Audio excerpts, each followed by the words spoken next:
afternoon, everyone. Mwansuze mutya mwenna? My name is Angel. Angel ly'erinnya lyange. When I see the people who sit under the chair, Bwe ndaba abantu abatudde ku butebe, all of them is my family. bonna baaluganda baawaka. I have been in Uganda for over 9 months, Emyezi egisoba mu 9 mbadde Uganda wano. and I will leaving to go back to China this Tuesday. Bannange ndi mu kwabulira Uganda kudda ka Tuesday eno.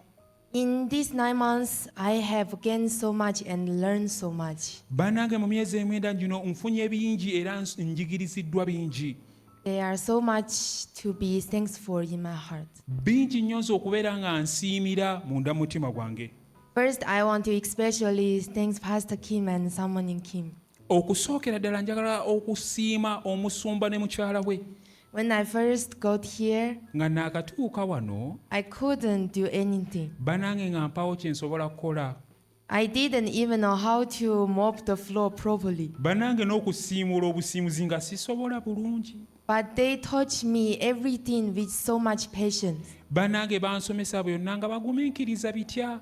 Even when I made tons of mistakes at work and caused a lot of trouble. Newankubadde nali nkola ensobi nnyingi nnyo nga ndeeta n'emitawaana enkuyanja. They never blind me. Tebannenya. Instead, they used each thing to help me to check my heart. Naye ate baakozesa byonna okubeera nga basobola okukyusa n'okukebera omutima gwange. Next, I'm really grateful for the brother and sister in the church. Kale ndi mu ssimu eri abooluganda mu kkanisa muno. My English isn't that good, Oluzungu lwange si lwe lutuukiridde nnyo. but they always listen to me patiently and help me correct my mistakes. Naye ate n'obugumiikiriza bampulirizanga era nga bannyamba mu nsobi ze nkoze. With their help, I have improved a lot, N'obuyambi bwabwe bannange nsobodde okubeera nga neeyongerako. especially since there are some difference between Chinese and Africa lifestyle. Naddala ddala engeri gye kali nti obulamu bw'Abachina n'obw'Abafirika bulimu enjawukana. When I wasn't used to the local habits, Bwe nali simanyiridde neeyisa ya wano, they take the initiative to help me.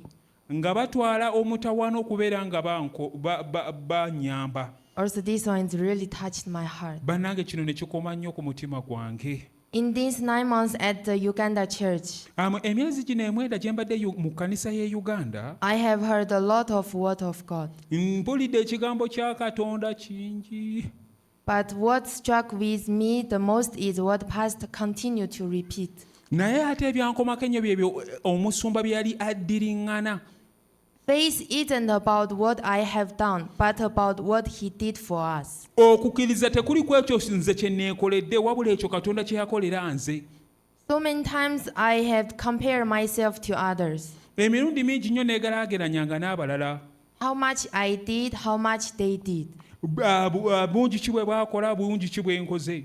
But I never thought about how much God has done for us. Naye nga sifumiitiriza ku butya Katonda bw'akoledde ffe. My spiritual life hasn't been perfect every day.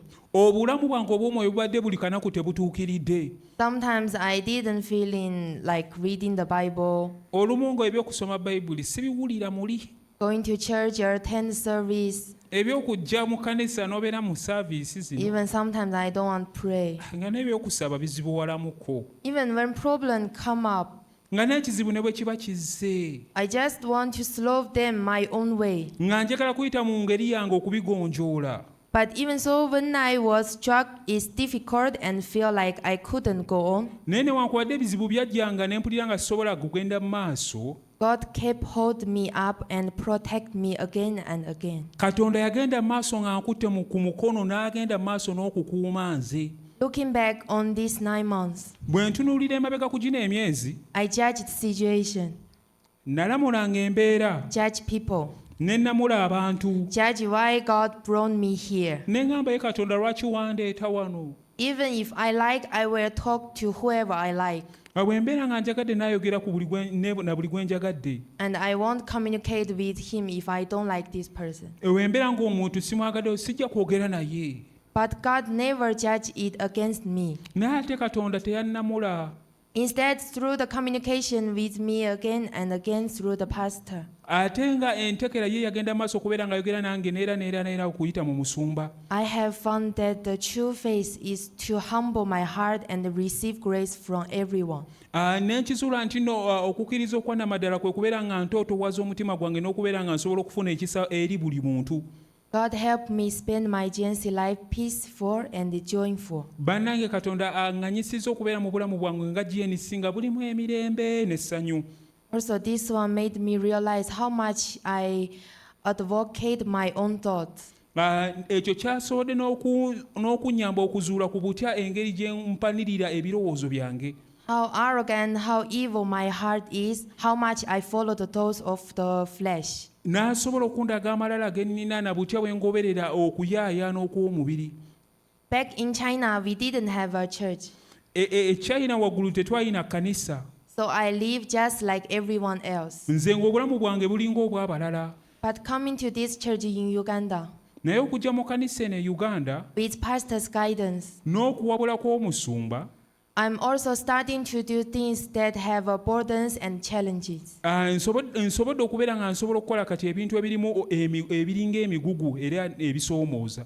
Actually, over these nine months, Mu myezi gino 9 there were plenty of challenging things, ebisoomooza bibadde nkuyanja. but also many moments when I experienced grace. N'obunyomero mwe nfunidde ekisa nabwo bubadde bungi.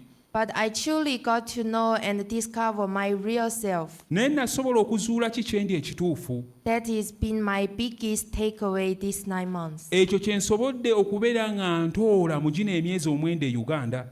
Finally, thank you to the Uganda church. Ekikomekkereza mwebale nnyo ekkanisa ey'e Uganda. Thank you, Pastor Kim and Someone Kim. Omusumba Kim ne mukyalawo mwebale. And thanks all the brother and sister for your help. Abooluganda mwebale obuyambi. I feel so happy being with you guys. Bannange mpulira essanyu okubeera nga mbadde nammwe temundaba. Thanks for 9 months for helping, tolerance and understanding. Mwebale nnyo emyezi gino emyenda egy'obuyambi okugumiikiriza n'okutegeeranga. I pray that God's glory will fall heavily on this church. Nsaba nti ekisa kya Katonda kiggwe mu kanisa eno mu maanyi agatagambika. And that He will work in every person here. Era asobole okukolera buli ssekinnoomu mu kifo kino. Even when I back to China, Ne bwe nnaaba nzize China, I will keep praying for all of you and the church. n'agenda mu maaso nga nsabira mmwe mwenna n'ekkanisa eno. Mwebale nnyo.